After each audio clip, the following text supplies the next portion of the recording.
सत्कर्म नहीं सिखाती है, संस्कार नहीं सिखाती, उनके बालक स्वयं बिगड़ ही जाते हैं। कोई ऐसा बालक नहीं होगा कि जिसकी मां ने जिसको संस्कार दिए हों वो कभी बिगड़ा हो। इसलिए अपने बच्चों को संस्कार अवश्य देना चाहिए, क्योंकि कहा जाता है बच्चे को सत शिक्षा देना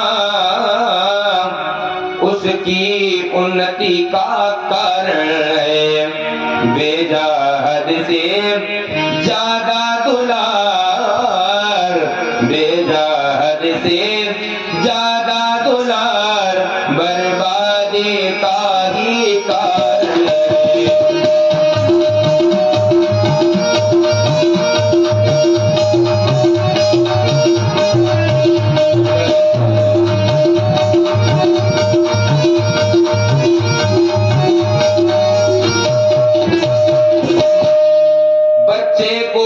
शिक्षा देना उसकी उन्नति का कारण है, और बेजाद से ज्यादा दुलार बर्बादी का कारण है। इसलिए बच्चे को ज्यादा दुलार दोगी तो बिगड़ जाएगा। इसलिए बच्चे को संस्कार सिखाइए,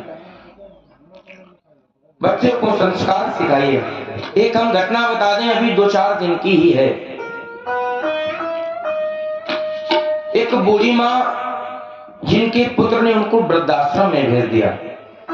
वृद्धाश्रम में माँ को जब भेज दिया तो माँ कई वर्षों तक रही, लेकिन अंत में उनका शरीर छूट गया।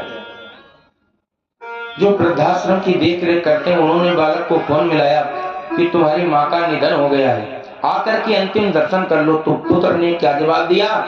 पुत्र कहता है कि माँ की मिट्टी को फ्रिज में रखवा दीजिए, 4 से 5 दिन लगेंगे तब आ पाएंगे। क्यों? क्योंकि घर में शादी का कार्य चल रहा है।